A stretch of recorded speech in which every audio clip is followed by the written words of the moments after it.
Well, the thing is, I've been working on this thing now for, I don't know. I mean, how long is it considered? Because if you go back through all the recordings, whatever, if I've made any comments, let's say over the past 2-3 weeks, it's really essentially this.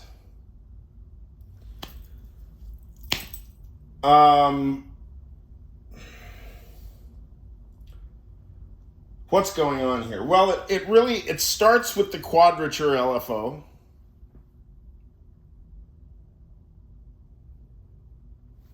The quadrature LFO, two sine cosine pairs, 90, 180, 270. The cosines chase after the sines. Gets you the wheel. Now, I have it's a dope for A143-9 QLFO, quadrature LFO. Quadrature refers to sine cosine pair. One sine wave and its cosine, which is just that sine wave, 90 degrees forward, offset. So it's a quarter rotation of the circle. That sine wave is moved forward. 1/4 rotation of 360 degrees. When both signals are plugged into the same input, cosine chases sine, I think is how it goes. Could be the other way around. When you have two of those pairs, one does top half of the circle, the other does bottom half. Or in other words, the first pair does 1/4 turn, another quarter turn, that's half. The top half of the circle. Bottom half, quarter turn, gets you 180 to 360. 0 to 180, 0 to 90, 0 to 180, 180 to 270, 180 to 360.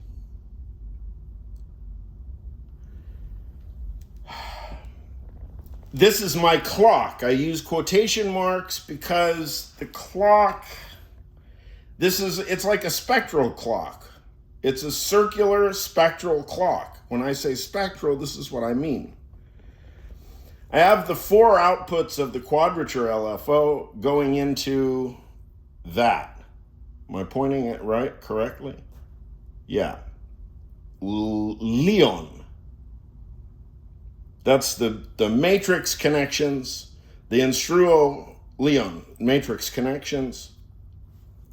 6 inputs, numbered 1 through 6.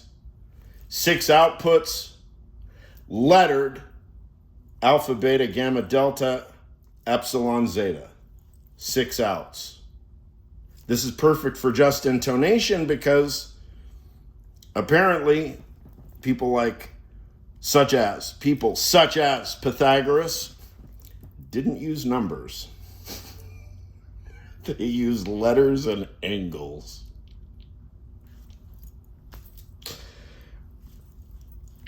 I mean, look, if they used, what numbers would they use? I mean, look, I don't know the answer. Did the Greeks write numbers? Yeah. It feels stupid, But, look, there's the Roman. XX hash marks, chicken scratches, right? Then the Arabic comes later.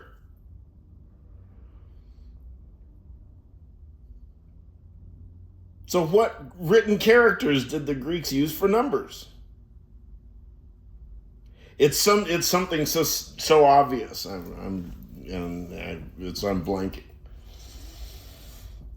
Okay. So this gets matrix connections now. I've got 4 in, 4 out, and we're talking about the 4 quadrature things. Now, select routings. This goes back to, or no. And it goes to the mutable frames first. That's a vector mixer, whatever that means. Mutable frames do mix of the 4 sine waves. So this creates something spectral that I'm still not even really begin to understand exactly what the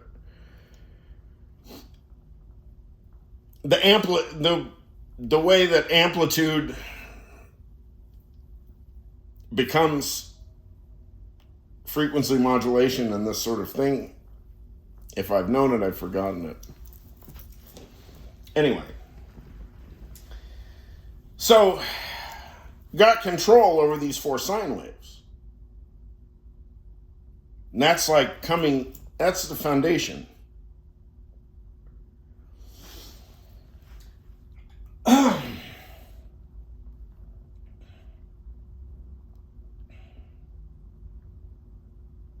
So the mixing of the sine waves goes into the matrix mixer. Coming out of the matrix mixer, those outs go in serial combinations times 2 to the sequential circuits. The sequential switches. I explained it last time. The sequential switches advance from the fundamental tone, which I'm using. The function generator is putting out perfect fifth. One channel's putting out 40 hertz, and the other channel's putting out 60 hertz. So I may, and those are actually being mixed. So I'm making a perfect fifth synthetically. Because that's the real way to dial. You have to dial in the exact frequency value in hertz. If you want to do real perfect fifth, you can't do 2 channels. But 40 and 60 make a good tone. So anyway, those are cycling or advancing the stages of the sequential switches.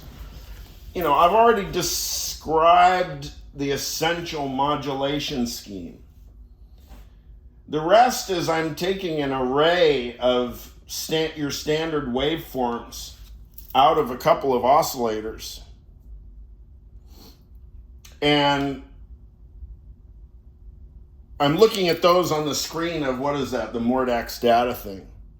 Looking at them on the screen, and all the synthesis is happening on the screen. Just one channel plug into the other. I'm looking for simple waveforms, angles, curves, just 2 differences. Sometimes you'll plug one thing to the other, instantly it looks like noise. I avoid this.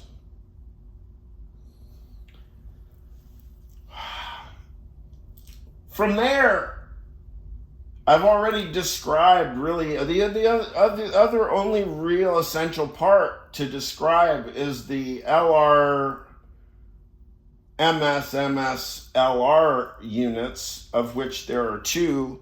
So I'm taking signals from the synthesis stage at the Mordax into both inputs. There's filtering going on too. So there's one signal, probably just the fundamental sine wave, a perfect fifth with a 60 and 40 hertz into a 2 HP, what's it called? The MMF, multi-mode filter. So you've got one input, and then you've got high-low bandpass outputs, and then very conveniently, I like, incidentally, the small integers, the integers under 10, so integers 1 through 9, become my theory of existence. I mean, I'm thoroughgoingly just intonation through and through. Thoroughgoingly and through, just intonation across the board. So once you start thinking in terms of just intonation, one small integer and then another small integer, and they become friends, right? Then you've got a handful of relationships between the small integers, and they show up in the world all over the place. 2 of this, 4 of that, 3 of that. And quite often, the combinations that they make are wildly symmetrical and balanced and, rationalistic. How about that? Just intonation ratios. Sounds rational. It's geometric. So it's pure geometric music. It's physics. There's just a few other details of the patch. There's not that much else going on. There's some wave multiplication with the dope per unit that's happening in the middle stages of the LR, MS, LR. that takes differences. So it's got common frequencies, and it's a stereo field thing. So it's got stereo field common and stereo field differences. So it breaks those out as sends and returns them after you're processing. So I got 2 of those units. So I've got both sends and returns.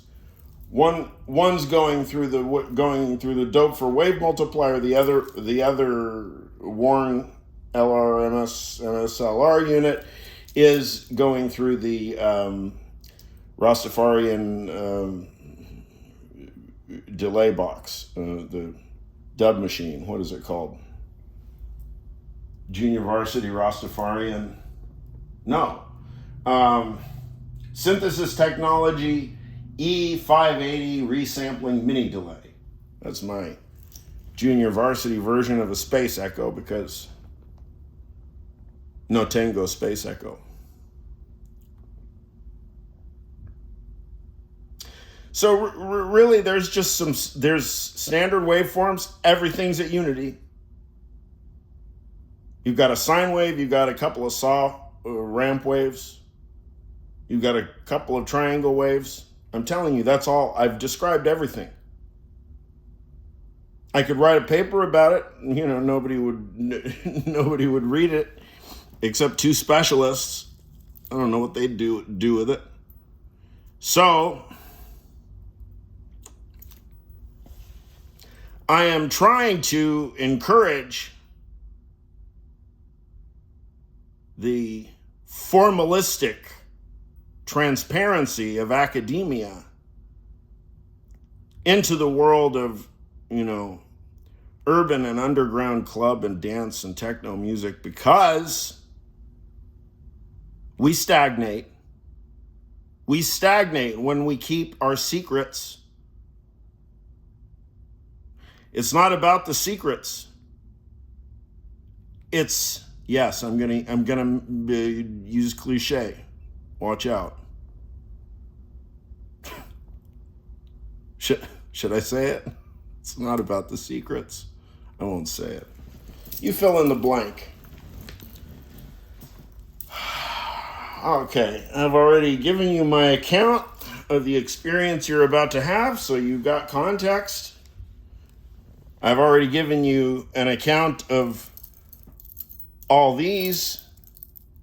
If you're puzzled about it, I invite you to dig out those videos. It's important. If I would ask about it too, they're symbols. They're Christian symbols, right? Okay.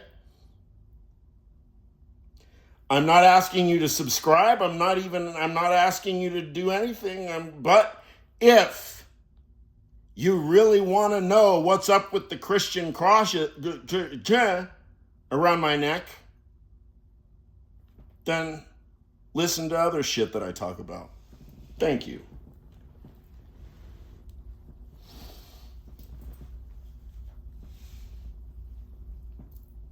Thank you. Thank you.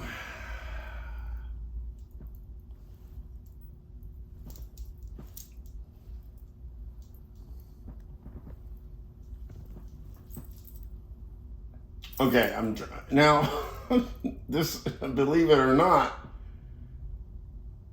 Okay, and then there's all of that, what I just described, that's basically it's like 3 modulation buses.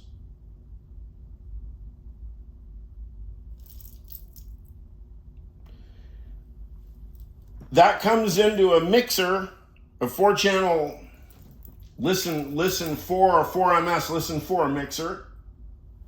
Mix down stereo output into quadraphonic spatializer.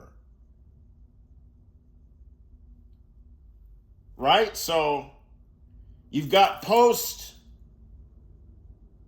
mix down. That's a lot of spatializing.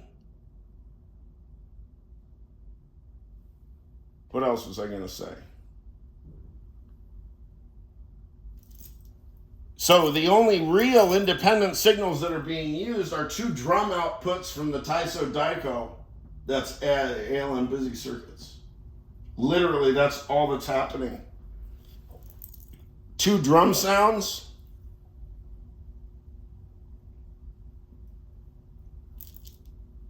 Like 3 modulation buses. If I counted it up, it would be more, I think, but then I would reduce and call more than one thing. Okay, I'll do it as a different video now because I'm 17 minutes in. So the next video is just going to be the demonstration.